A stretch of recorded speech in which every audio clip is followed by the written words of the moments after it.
been murdered. All the friends have flown before. On the morrow he will leave me, as my hopes have flown before. And the bird said nevermore. You're listening to the Call Podcast with Brandon and Josh.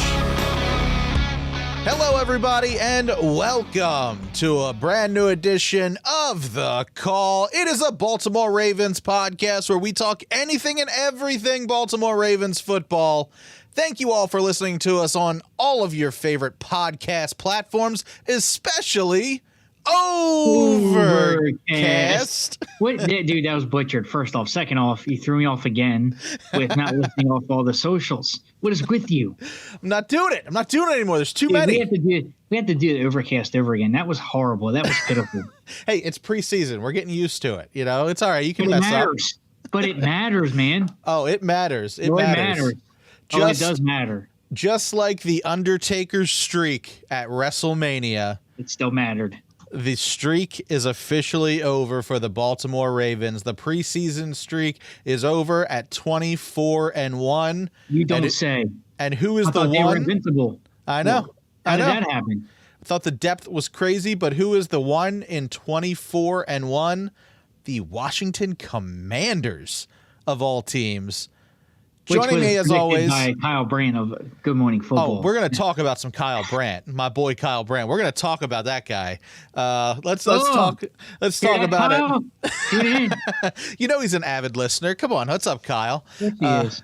Joining me as always, my buddy Josh. What's going on, man? How you doing? So here we are. Week 2 is in the books for the preseason. We're getting closer to real football, but unfortunately, like we said, the streak is over. The Commanders were able to sneak away with a win against the Baltimore Ravens. 24 wins in a row. Pretty historical, pretty great. I mean, as much as people don't want to, let's get into it. Let's just get right into it. The streak is over. What are your thoughts on this streak? Let's go over everything that's happened in this past week. Was this something that you're bummed about seeing is gone? Is this something you really didn't care about? We'll get into what fans have to say, but personally, what's your thoughts on this streak finally being over? Look, it was fun. It was something that made these games worthwhile from a fan and watching standpoint, right? We'll unpack what Harbaugh said to me. These games do mean something to the players and coaches. They do mean something. They might not mean anything to the casual watcher, fan. They want to get to the real stuff, right? Everybody does. But, these exhibition games are for a reason.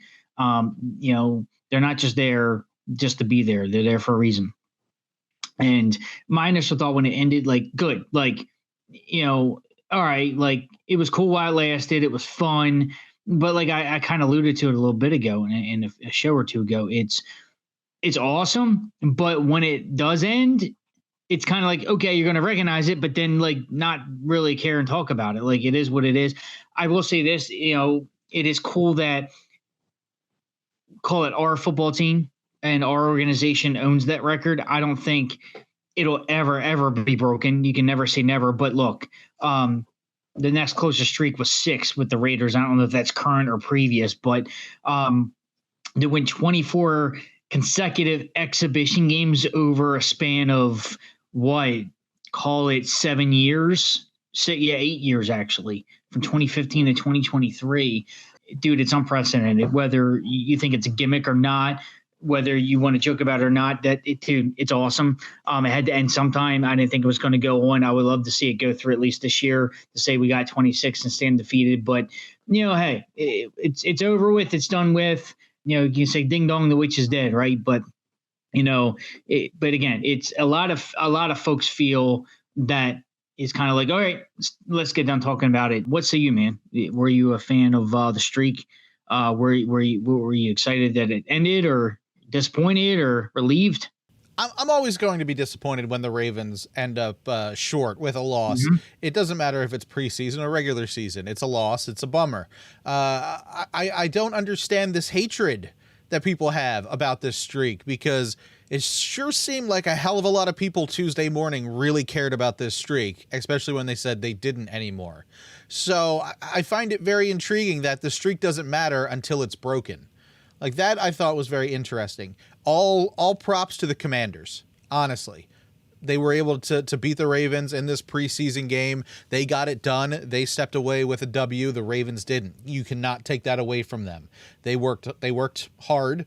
They played their starters for half a game to beat the Ravens backups. So, I mean, it is a big deal for the Washington Commanders.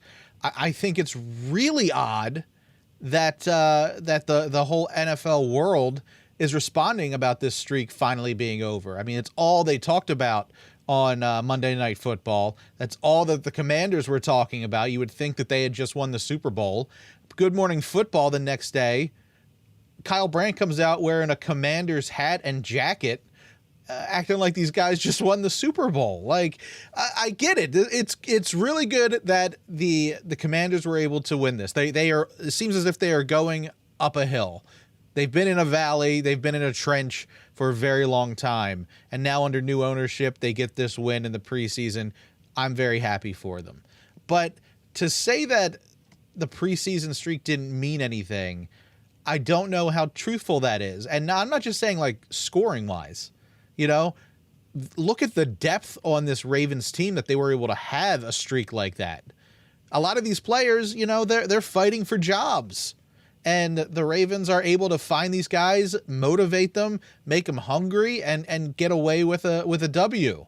So I think that this streak, while yes, it can be silly, I think that a lot of people didn't like the fact that the Ravens had a streak or were even recognizing that this streak happened. But when it was finally over, people were mocking it, like, why? Well, it doesn't matter. And then they're acting like, you know, it's. You know, they won the preseason. I mean, one of the Washington Commanders said after the game, "I think we just won the most important preseason game ever." You're going to say that the streak didn't mean anything if you got a player like that saying this is the biggest game ever? Tell me when I'm telling lies. Honestly, this is what I'm feeling like CM Punk here. I see no lies, my friend. Yeah, I mean, look, you had Garb Sam Cosmi come out and say nobody gives a crap. Didn't use that word, but nobody gives a crap about this streak. And then he's doing the gritty in the end zone when the starting unit is scoring against the Raven backups. Calling him out, man. Call it out. Tell me when I'm telling lies. You're not telling lies. Let's go. He's ranting. He's raving. Let's go. You know, this is Sarah Ellison from the Vault podcast. Love Sarah.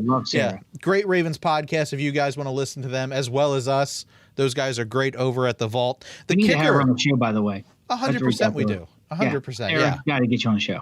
The kicker for the Washington Commanders, she points out, gestured an L to the sideline after his game-winning field goal. If these games didn't mean anything, why are you going to put an L up? Tell me when I'm telling lies.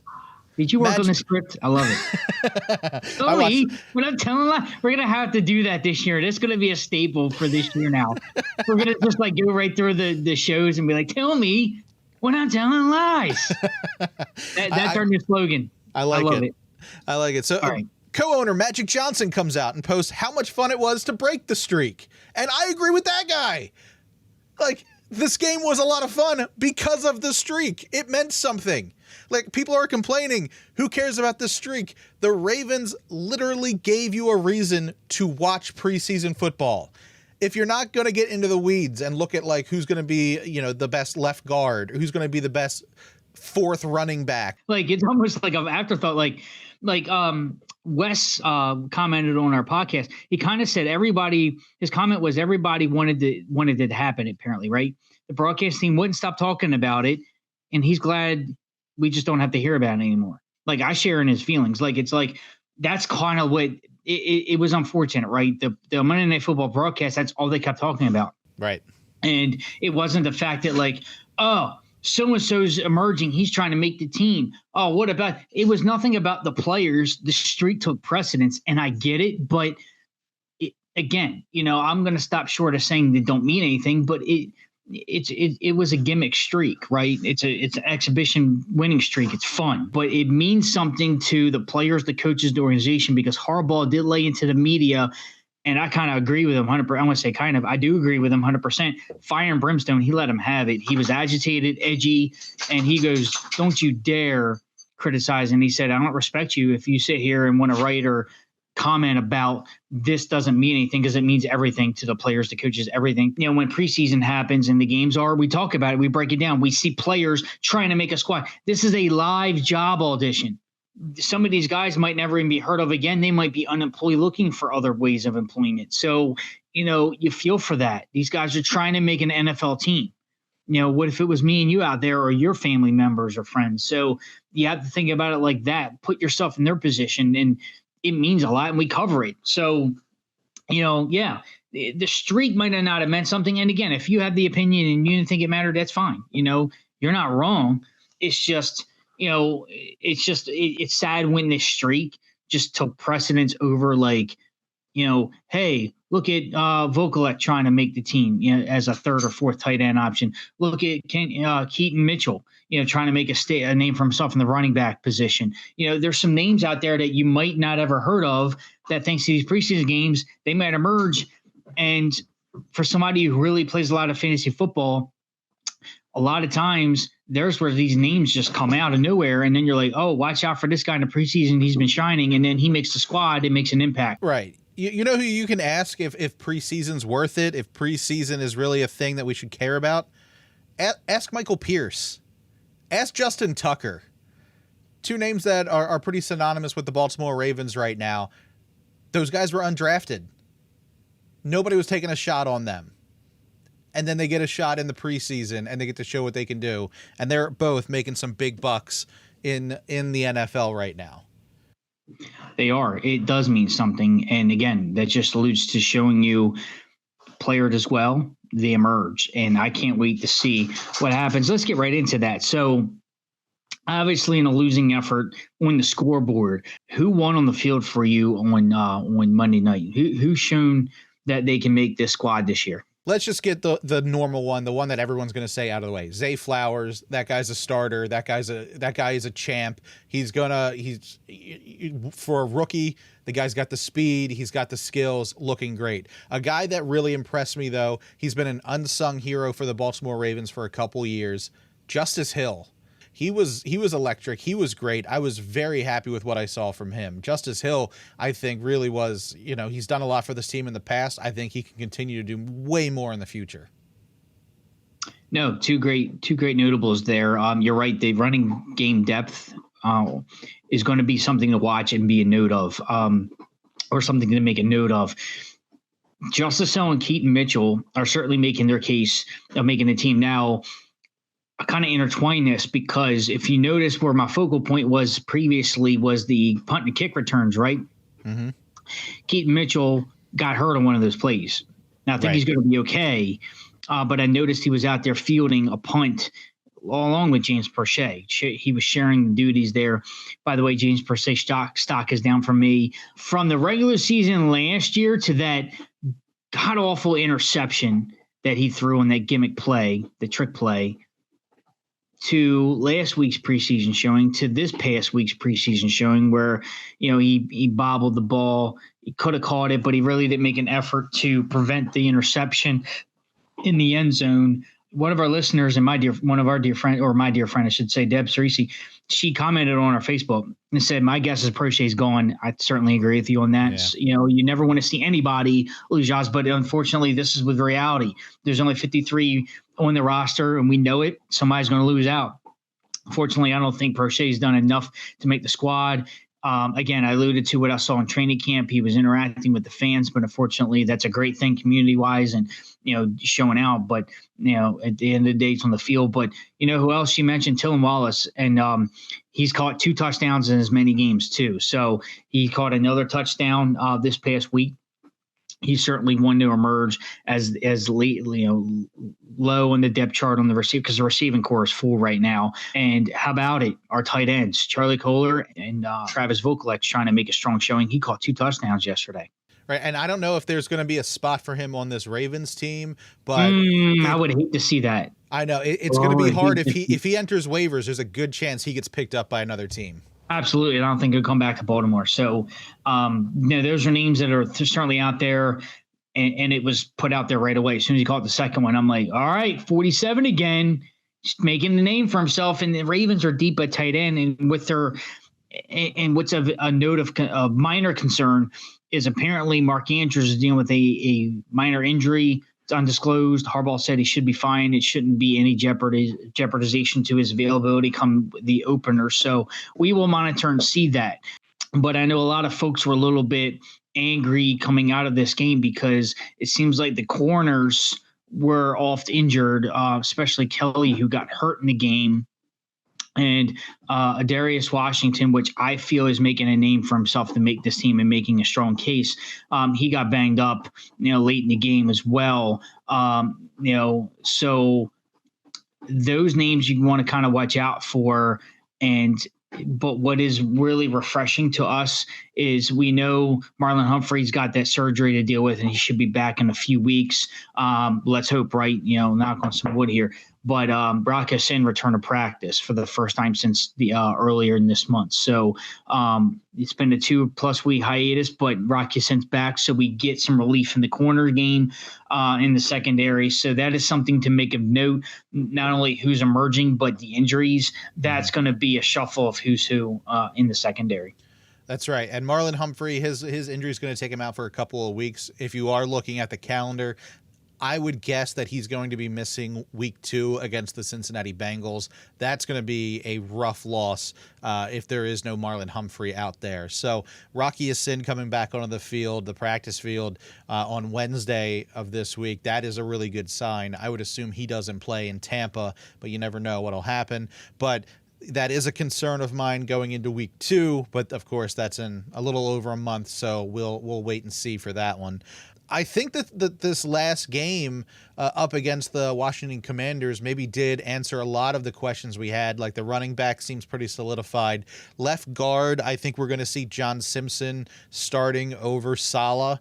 Maybe they're going to split the weight of the games going forward, but I think John Simpson has kind of edged out Saleh of being that starter. So that could be it. And as far as the QB3, I think Josh Johnson had a really good showing against the Washington Commanders. That interception was a little rough. It wasn't completely on Prochet, wasn't completely on Johnson. But if you're going to be a QB3, I mean, this is definitely a guy to keep in your back pocket. I was very impressed with what he was able to do. And that's why we didn't see Snoop out there. Snoop Huntley, he's already hurt. So if you're a QB3 in Baltimore, there's a chance you could get moved up to QB2 later on down the road. It seems like Huntley is always dealing with injuries, but I liked what I saw from Josh Johnson. I would be happy if he stayed on for a little bit longer. Yeah, no, I certainly agree. And what it comes to a point, Brandon, is this team going to carry 3 quarterbacks? Right. I kind of talked about with my dad watching the game the other night was I feel like they have to because of the track record with the quarterback position. Unfortunately, with Lamar being injured the last 2 seasons, I think you have to go into that with that mindset of, you have to go with that is that, you have to have 3 quarterbacks for that reason. Where maybe now I know there's that emergency designation where you have Josh Johnson designated as a 3rd emergency quarterback where he can only enter due to injury or something of another. He can't just be the option, for a 3rd quarterback. So I think that might be the designation if they go with Josh Johnson as a 3rd. Fortunately, St. Brown would be the odd man out there, maybe even a practice squatter at that point. It'd be interesting to see how that quarterback position and especially the running game complementing the quarterbacks, what that depth looks like. So the 3 skill positions are right there. The receivers are already set, right? It's kind of like who's going to be that last kind of what you call it 6th receiver at that point. But it's more like the quarterbacks, are they going to carry 3? Running backs, are they going to go 3 or 4 deep? And the tight ends, are they going to go 3 and 4 deep? So that's something to watch. Will Volklich and Kohler make the team in some fashion? Again, you have to look on paper. 53 slots. How many are they going to carry? And with the focal point on the corners, you always say you can never have too many corners, but we'll see how it shakes out. But those skill positions, those offense is something I'm watching for sure. it is interesting to see the dynamic in 2 weeks leading up to the third preseason game when it's kind of been the same names. What you say? Keaton Mitchell's shown the last Right. 2 weeks. Bull Collect emerged this week. Didn't really hear much of him in the Eagles preseason game against the Eagles, right? Dylan Wallace caught a touchdown in each game. So you're seeing similar names emerging throughout these last couple weeks here. So it's kind of like their stocks are rising. We'll see how that plays out again with the focal point on the offensive line. I love to see who emerges out of the third preseason game. All eyes are going to be on that, and that's what I'm circling. I've seen enough out of the other skill positions. I really want to focus on the offensive line because we know how Ben Cleveland's play has been. He's shaky right now. Will he make the team? Will he not? And I know we talked about last time. He was highly talked about, when the Ravens drafted him, and hasn't really made an impact of any note. So, the offensive line is certainly a concern for me going forward. Especially if anything, pass and run blocking. It's got to start in the trenches if this team is going to have any success. You can have the greatest offensive coordinator of all time. You can have the greatest weapons in offense, but it doesn't matter. If you're not blocking for these guys, run or passing, it's all going to fall apart, and that's where it starts. Yeah, I think leading up to this game in Tampa Bay up against the Bucs on Saturday night, I think I'm going to be looking at the running back position of who could potentially be number 3, maybe number 4. There's a guy that was brought in, Melvin Gordon. He's a guy that we haven't really talked about at all. Is there a spot here for him? I mean, we'll see. I got something to say about that. He looked a little slow the other night. Right. Like, especially on the sweep play where he was going right. It just looked like he was in slow motion. It looked like it just looked like a shell of himself. So is there a spot for him? I don't know. Maybe special teams. Maybe he can be bad. I mean, again, you don't want him punt and kick returning if he's already slow and can't break away. I know he was brought in for depth, but with the J.K. Dobbins situation, but with Dobbins back, and that thing put to bed for now. You have Dobbins and Gus Edwards right there as a 1-2 punch. When we are talking about Keaton Mitchell and Justice Hill making a case for themselves, Gordon's the 5th guy, in that pecking order. So I think right now he's out. He's outside looking in right now, unfortunately, with the Ravens at this point. But we'll see. I mean, we'll see where's the Ravens' plans. Again, special teams has always been known to kind of host these guys where they don't fit in the offensive scheme or maybe even defense. We'll see. I don't know how it's going to shake out, but we'll know in a couple of weeks, right? When the roster is all whittled down and set, and they got to make the cuts accordingly. Now, a guy that we talked about a lot heading into the training camp. He made a lot of news. He stayed around the castle, was working out. David Ajabo. He was a guy that everybody was touting. Even we were touting him at the beginning of training camp. Now that these preseason games have started, I haven't really heard his name at all in the last 2 weeks. Do you think that's something to be concerned about, or is he still learning on the job? You know what? I'm going to go out. I'm going to go out on a limb and say I'm not concerned. And here's why. It's not the full unit. You're not going to get the compliment. I mean, if he's out there by himself is one thing, with he is on this unit, that's where you want to see him to shine. But I'm not really too concerned right now, given that, I heard he's had an okay camp. So it's not translating to preseason games. That could be a reason for concern. Again, I'm going to give him the benefit of the doubt. I think he's still learning, getting up to speed a little bit. Right now, he's relatively healthy for the most part, just because he's not applying pressure. Now, I did watch. There was a play, speaking of Ajabo, there was an actual, I'm glad you brought him up, because there was a play where I strictly on the TV, when the ball was snapped, I watched everything he did. And he rushed the quarterback. It was a passing play, fortunately for him. And he went to spin inside, and it looked like the offensive guy was holding a little bit, and I hate to whine about that and like, oh, it's holding. But I almost said the Redskins. It's always right on the tip of my tongue there. The Commanders' offensive line was holding all night. Look, I'm not saying, again, I'm not blaming a preseason loss because of that or not, but like it was blatant. Like our guys were holding a secondary, and then you see like the offensive line, like there was a guy like he blatantly like held him by the Ravens jersey, and I'm like, you're not going to call that? Like it was definitely called one way. It was frustrating for me to watch that. but he did a spin move and he tried to spin inside and he got blocked. Kudos the offensive lineman who was blocking him, but then there was a minor hold. You can go back to the replay. I kind of forget where in the game it was. So, but from the skill that I've seen, I'm not concerned overall. But again, I have to give him benefit of the doubt because it's not like all eyes have been on him from me, and I haven't really seen everything he can do. But the stuff that I have laid eyes on, it's okay. And what I've heard, I haven't heard as much negative as I heard positive. It's kind of like neutral. It's like you haven't heard a lot of bad, but you haven't heard a lot of good either. So it's kind of like, let's wait and see. And if anything, they signed Clowney as an edge rusher. And I know his MO when he was drafted, highly touted in that regard. He was a pass rusher. Now he's going to be a run stopper. You got Ojabo. You're going to get Bowser back. This team is loaded. You got Patrick Queen. You got Roquan Smith. The line's loaded. So as much as you want to really, jaw and give Ojabo that praise, and you kind of want to see him do good, especially with the pick that the Ravens got him in that second round at 55th overall. You really want to see him motor and succeed, and that's the thing. It's like, oh my gosh, he's got to go, and he's got his offensive college coach as his defensive coordinator, right? But I'm going to really, again, not only from the offensive line, but if Jabo starts for the third straight game, because he's been starting in these preseason games, I want all eyes on him and really see what he can do and prove us right. Again, I don't know. Unless you've seen something I haven't seen as much terrible things as maybe people are saying. I don't know, but I'm not saying anything bad about Ojabo right now, at least for me personally.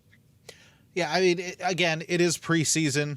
It is hard to tell. It is first string against second string a lot of the time, so it is really hard to tell. And I think we got to see what he does with Odafe Owe. I think that's really what it is. That duo is going to be something special come the regular season.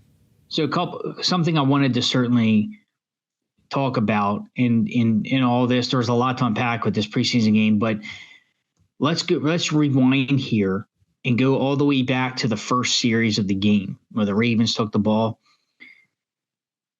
The one Zay Flowers is going to be a problem. All right, as soon as it happened and he scored, I put out there, Offensive Rookie of the Year, book it. Last year it was Garrett Wilson.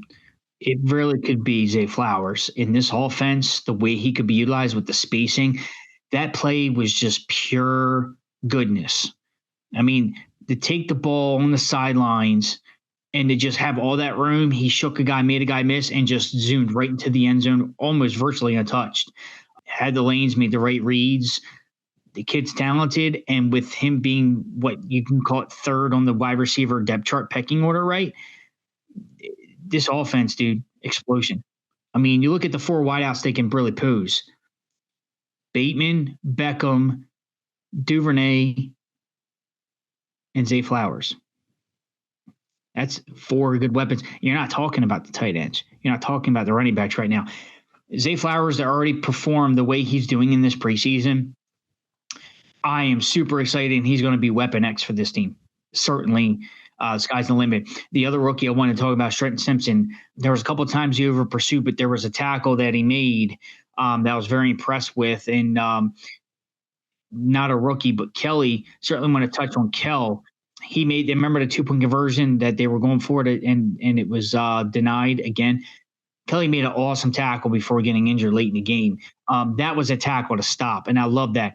That wasn't from the unofficial Ravens school of tackling, because I told my dad, I said I was either waiting for somebody to slip that tackle and him to cross the end zone for the 2-point conversion, because the Ravens in open space for some reason have a problem tackling on defense for some reason. But that was a picturesque textbook tackle. Wasn't malicious, wasn't dirty, wrapped him up, met him at the line, and didn't let him advance. That was an impressive play to me. It's something I made of note in this preseason game, and I want to see more of, and that tenacity and fire heading into the final audition and preseason game before we kick it off for real in a couple weeks here. Heading into the Tampa game, will we see some starters? I don't know. I don't think we will, but Lamar's thirsty, man. He's hungry. He wants to get out there. You saw it on the sidelines of the interview. He just wants to play. It's like one of the first things he said with the interview with Lisa Salters. He was like, we got there and play. He's ready. And like he alluded to, he hasn't played since midseason last year. And then now with the contract under belt and camp and his new weapons, I can feel his hunger. And I'm certainly ready for 8 to get out there and see what he can do with this new offensive scheme. So I don't know if they're going to deploy any starters out there, man, but we'll see. Something to make a note of. I do want to bring up real quick. You were talking about what Harbaugh was saying to the media and everything, and we talked about this a little bit after the streak was lost. I love the fact that John Harbaugh is still our coach. This guy is the embodiment of what I think a coach should be. At least that's what he portrays when he's on TV. You know, I love the fact that this guy stands up for his players. He stands up for all of his players. And he's saying, you know, the media and everybody's saying this game doesn't mean anything. This preseason game doesn't mean anything. And he's like, I recognize guys that are working really hard who this is their dream. And this is, you know, no one's going to take it away from them, and they're working hard to get a job in the NFL. It's one of the hardest jobs to get. And I love the fact that Harbaugh is sticking up for all of his players, not just the highly paid ones, but the ones that are scratching and clawing to get into the league. I love the fact that that's our coach, sticking up for every single one of his players. I love it. That's exactly what it's about. And I wholeheartedly agree with everything he was saying to the media. You know, some were already belly aching, like, oh, here he goes again with his attitude and being brash. I mean, look, Billick did it in the Super Bowl year.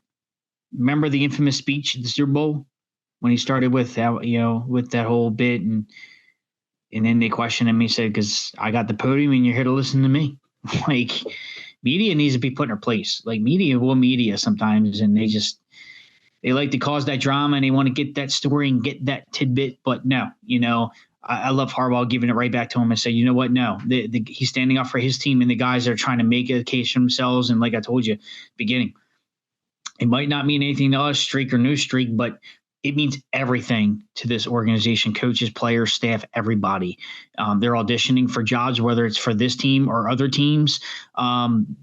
It's livelihoods in the line. They're trying to make a name for themselves in the National Football League. And who are we to sit on our little comfy couches and go, this game don't mean nothing.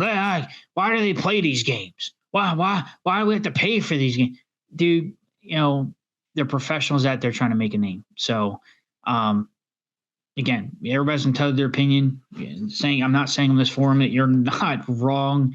If you want to sit there and say, okay, well, if you don't feel like they mean nothing, then great. But Harbaugh's going to stick up for his players in spite of all that. And I'm going to sit here and say I agree with him wholeheartedly.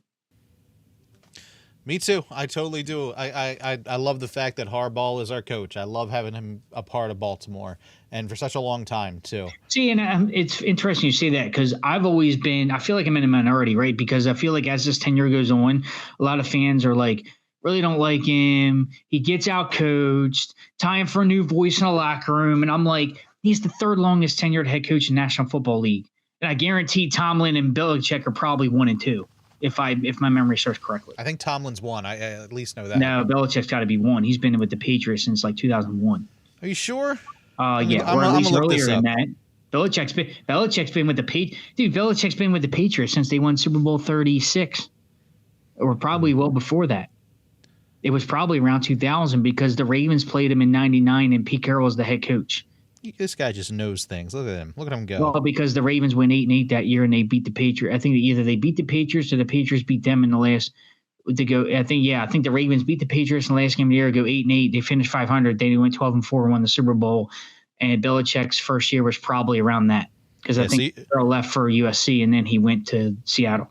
Bill Belichick, New England Patriots, 23 years, Yep. year 2000 to present. 16 years. He's probably got Harbaugh beat by a year.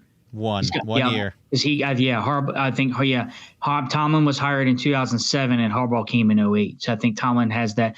I think Harbaugh's been here 15 years and Tomlin 16. Or is it 16, 17? Yeah, either way, yeah. Doing math, 2008, 18. Yep. Yeah, it's 15 years. Yep. So he's the third longest tenured head coach for a reason. I've always liked him, and just hearing him be Mr. Macho Coach again and stick up first. Dude, I've always said I liked him. The end result, the cut to the chase. I agree with you. I've always liked Harbaugh. Feel like I'm in a minority. I don't feel like it's time for a new voice. I know some are going to disagree, and that's what makes debates fun. You might disagree and don't like him. I'm not going to sit here and be a blowhard and say, okay, well, I'm going to drink the Kool-Aid and Harbaugh's the greatest coach. No, because he does have time management issues. And sometimes, he gambles, going for it. But I like that because I'm a gambling guy anyway. So I'm like, hey, go for it. Go for the gusto and win it. I don't like playing to lose. I like playing to win. So if it happens again this year, and if it's to take the points or to go for it, you're going to hear me on this podcast support that. Now, we can certainly break it down and criticize it, but at the end of the day, like he always says, if we gotten it, you're going to praise us. If we don't get it, we're the worst coaches in the league, and we're dumb. So, if it works, it's great. If it doesn't, it's great. Just like anything, right? So no, I'm certainly happy that he's still tenured as the head coach, because I don't think anybody would be doing as good as a job as he can right now.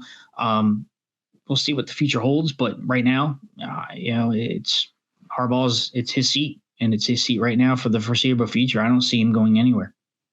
And I know some folks don't like that, but hey, I don't make the rules. I don't sign the checks. I don't make the contracts. But I feel like, again, Harbaugh's been one of those coaches that he just knows how to. He's a ball coach, man. I mean, he's a Harbaugh. It's ingrained in his blood. It's what they do. All right. Well, hey, I think we've pretty much covered everything for this episode. Who would have thought we would have gotten so much material out of a preseason prep game, a prep show? But here we are. The streak is over. On to Tampa Bay. One more preseason game, and then guess what, guys? Regular season right around the corner. Real football. Football is back. Can't wait to welcome Houston to the bank. But Josh, have we covered everything for this episode of The Call? Yes, sir. Quote the Raven, nevermore. Well, everybody, if you'd like to continue the conversation with Josh or I, you can. It's real easy. Go over to our Discord, discord.gg/The Call Podcast.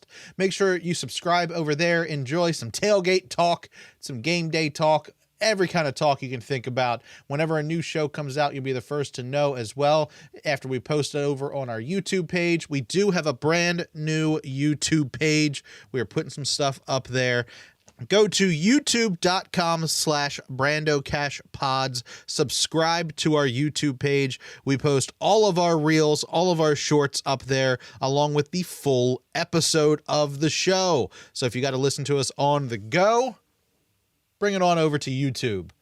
You can also check us out over on Facebook, facebook.com/The Call Podcast. Like us over there.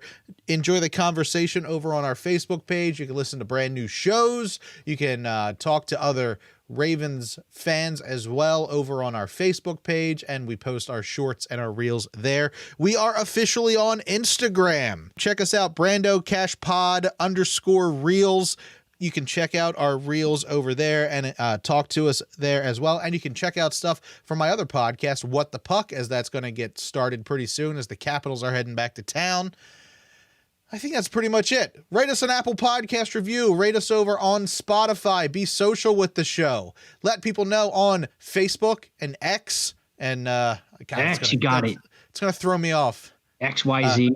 Instagram, TikTok, Reddit, Tumblr. Is that still around? Is Tumblr a thing? I don't know. MySpace, all those. All the socials. All the true blue socials. Let them know. I'm a Baltimore Ravens fan. I listen to The Call, and you should too. So that is pretty much it for the show this week. Josh, we got them coming up. Tampa Bay, the Bucks, Saturday night. Take us out the way you always do.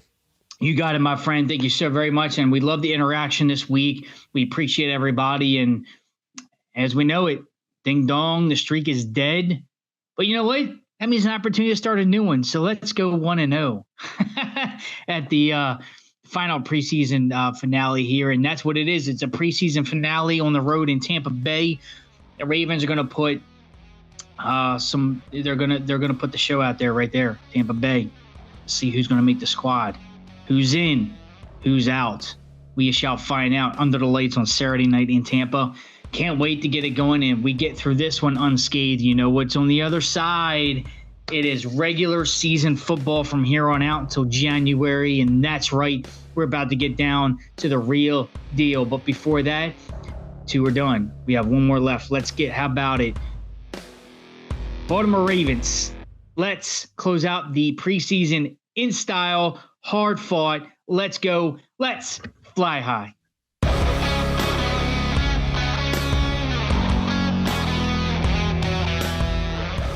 This has been a production of Brando Cash Entertainment. Music by Brad Lepore and Daniel Kelly from the DBK Studio. For more information, go to brandocash.com.